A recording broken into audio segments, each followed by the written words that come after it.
بسم اللہ الرحمن الرحیم۔ السلام علیکم ویوز، میں آنریری کیپٹن ریٹائرڈ محمد امین اس دعا کے ساتھ حاضر خدمت ہوں کہ اللہ تعالیٰ آپ کو اپنی حفظ و امان میں رکھے۔ ویوز، اس وقت جو سڑک آپ دیکھ رہے ہیں یہ سنجوال روڈ ہے۔ سنجوال فیکٹری کا بھی آپ نے نام سنا ہوگا۔ یہ سنجوال روڈ کے اوپر 1000 فٹ سے تھوڑا کم، یعنی 850 یا 900 فٹ فرنٹ کے ساتھ یہ زمین موجود ہے۔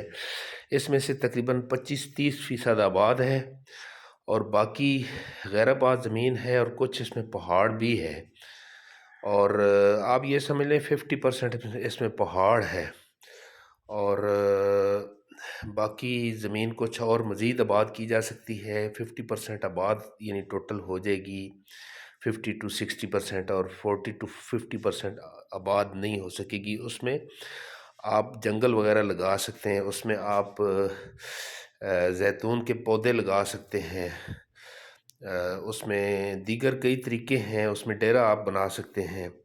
یہ بہت ہی بہترین زمین ہے، اور یہ اتنی سستی ہے کہ آپ سن کے حیرت آپ کی دنگ ہو جائے گی کہ اس ایریا میں جو اسلام آباد سے تقریباً 1.5 گھنٹے کے سفر پہ ہے، اور اٹک سے بہت قریب ہے، اور جی ٹی روڈ سے قریب ہے، اور انٹرچینج سے بھی قریب ہے، اور یہ اتنی اچھی زمین جو ہے وہ صرف اور صرف 3 لاکھ روپے پر کنال اس کا ریٹ ہے جی۔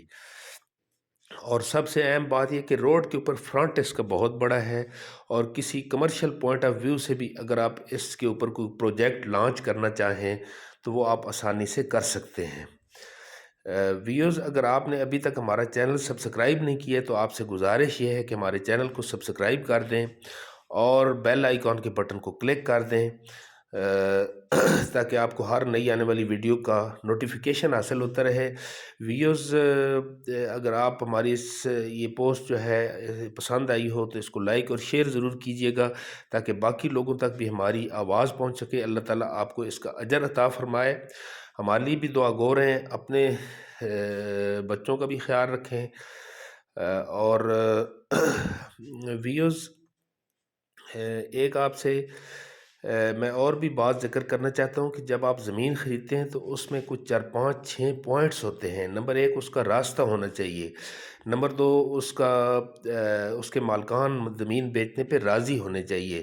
اور نمبر 3، زمین کے پیپرز ٹھیک ہونے چاہیے، وہ کہیں بینک پلاجڈ نہ ہو زمین، یا کوئی لون اس پہ کوئی نکلوایا نہ ہو مالک نے۔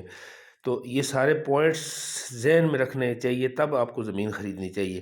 زمین کی نشاندہی ہونا بھی بہت ضروری ہے۔ بے شک آپ اس کے اوپر جو باڑ شاڑ لگی ہوتی ہے وہی ہونی چاہیے، لیکن کم از کم اس کی نشاندہی ہونا بہت ضروری ہے۔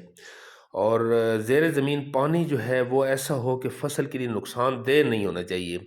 یہ سارے پوائنٹ ذہن میں رکھتے ہوئے زمین خریدیں۔ اللہ حافظ۔